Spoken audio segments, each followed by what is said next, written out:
Assalamualaikum warahmatullahi wabarakatuh.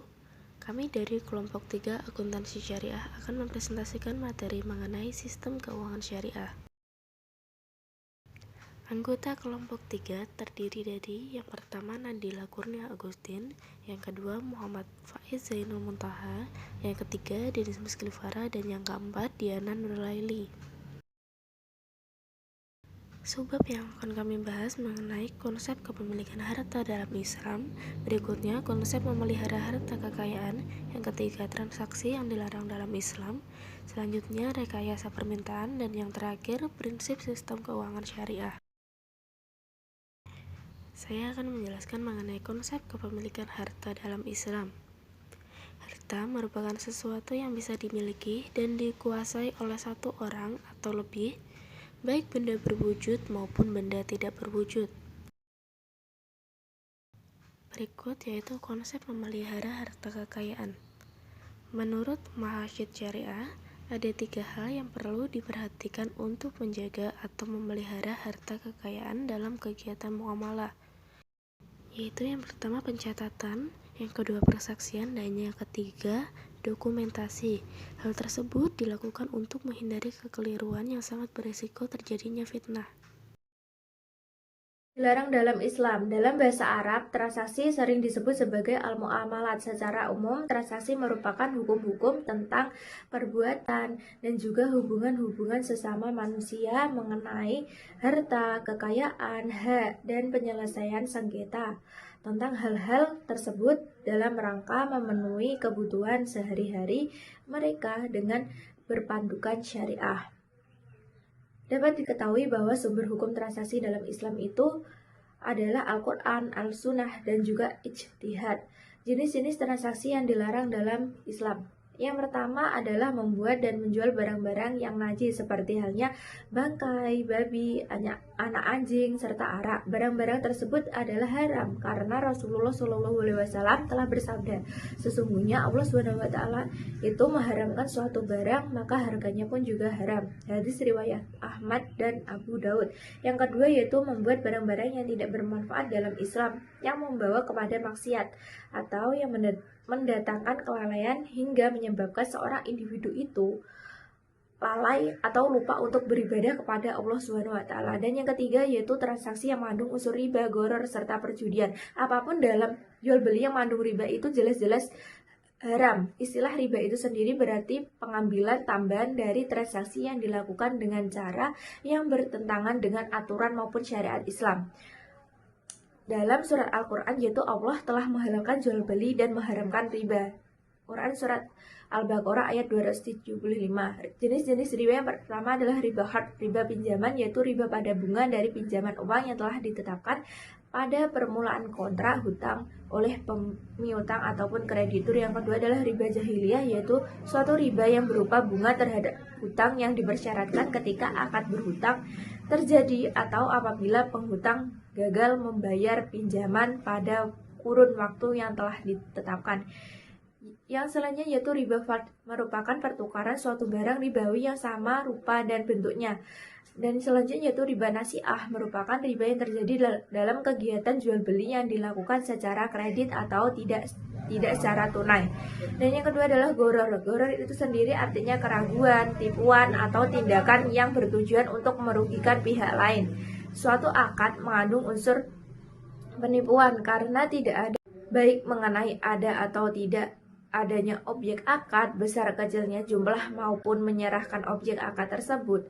Di sini adalah macam-macam gharar, antara lain yang pertama adalah gharar dalam kuantitas. Misalnya gini, seorang petani tembakau sudah membuat suatu keputusan jual beli dengan pabrik rokok atas tembakau yang bahkan belum dipanen. Pada kasus ini, pada kedua belah pihak, baik petani tembakau maupun pabrik rokok tersebut mengalami ketidakpastian mengenai berapa pastinya jumlah tembakau yang akan dipanen tersebut, sehingga terdapat ketidakpastian atau gharar atas barang yang ditransaksikan tersebut. Dan yang kedua yaitu gharar dalam kualitas. Misalnya, jika seorang pembeli sudah membuat kesepakatan untuk membeli anak sapi misalnya yang masih berada di dalam kandungan. Pada kasus tersebut, seorang pembeli dan juga pemilik sapi tersebut tidak mengetahui apakah anak sapi yang lahir itu akan normal ataupun cacat, bahkan mati, sehingga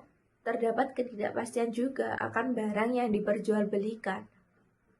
Dan selanjutnya yaitu perjudian atau maisir merupakan suatu kegiatan memperoleh sesuatu dengan cara yang terlalu mudah tanpa adanya suatu usaha keras atau menerima keuntungan tanpa kerja. Dalam akhir orang-orang yang beriman, sungguhnya minum khamar, berjudi, berkorban untuk berhala, mengundi nasib dengan panah adalah perbuatan keji, termasuk perbuatan setan. Maka jauhilah perbuatan-perbuatan itu agar kamu mendapat beruntungan. Dalam Quran Surat An-Nisa 43, jadi telah dijelaskan dalam Quran Surat An-Nisa tersebut. Yang selanjutnya itu bayi najasi, yaitu suatu rekayasa tentang permintaan. Jadi seolah-olah permintaan itu dibuat atau dipalsukan, padahal tidak ada permintaan, tapi seseorang memalsukan bahwa seolah-olah terdapat banyak permintaan, dan hal itu telah dilarang dalam Islam. Yang selanjutnya yaitu ihtikar. Ihtikar merupakan suatu kegiatan penimbunan barang di mana seseorang membeli barang dalam jumlah banyak sehingga dalam pasaran itu mengalami suatu kelangkaan. Dan selanjutnya, jika suatu pasar mengalami kelangkaan suatu produk, maka barang yang ditimbun itu akan dikeluarkan dengan tujuan karena barang yang ditimbun itu mengalami kenaikan. Jadi seorang yang menimbun itu melakukan ihtikar tersebut, lalu kan beliau bisa mendapat keuntungan yang lebih besar. Padahal jelas-jelas dalam Islam telah tidak diperbolehkan, dan Islam juga melarang egoisme di antara individu dalam mencari sebuah keuntungan. Terima kasih. Baiklah teman-teman semua, untuk materi yang selanjutnya yaitu terkait dengan rekayasa permintaan. Pasar adalah bertemunya antara permintaan dan penawaran yang biasa disebut dengan demand and supply. Dalam konsep manajemennya, pasar merupakan suatu proses yang menentukan nilai harga suatu barang yang diukur dari kekuatan permintaan dan penawaran. Sehubung dengan berjalannya mekanisme pasar, tidak boleh ada gangguan dalam menentukan harga dan cara berproduksi yang mengakibatkan rusaknya keseimbangan pasar. Akan tetapi, dalam kenyataannya hampir menyeluruh ketidakadilan yang ada dalam mekanisme pasar yang bisa disebut distorsi pasar. Pertama, terdapat ihtikor.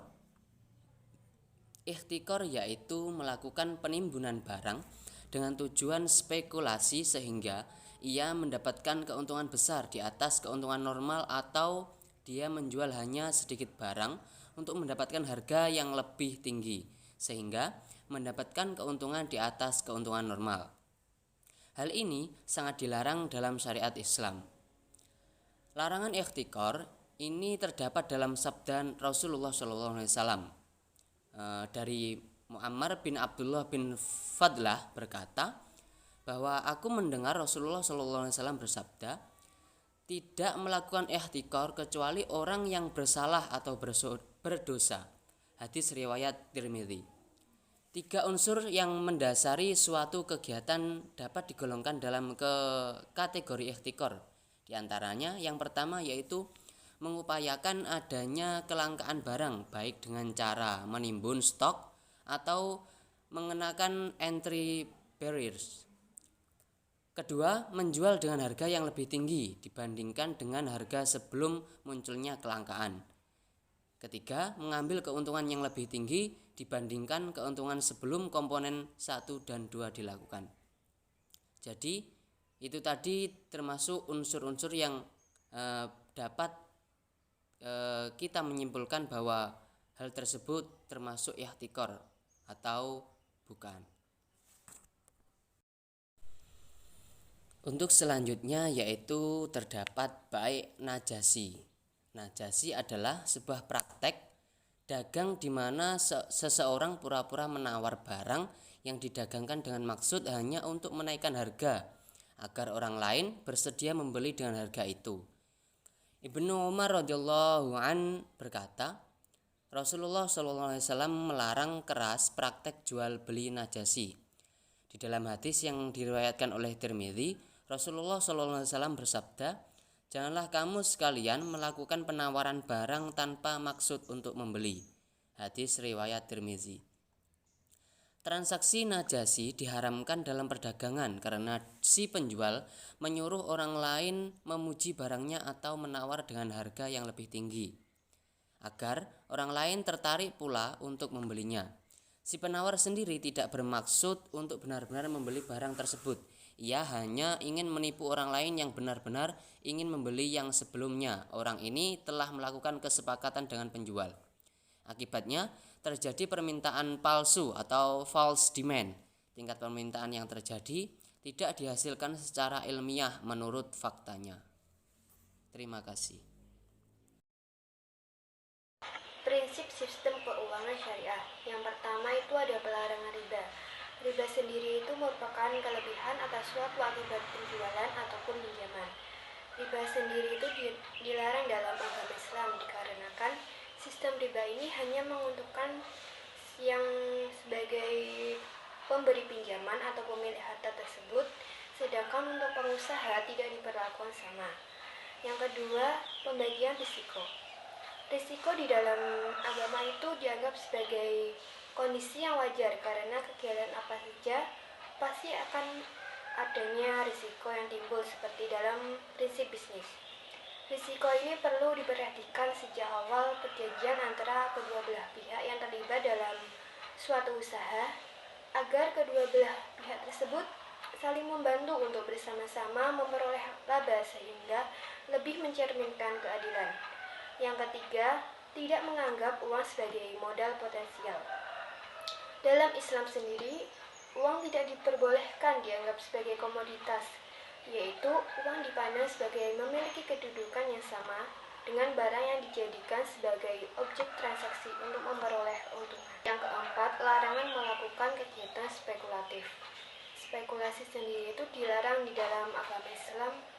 Itu merupakan tindakan seseorang untuk memperoleh keuntungan dalam bisnis dengan mengandalkan kondisi atau sikap untuk keuntungan.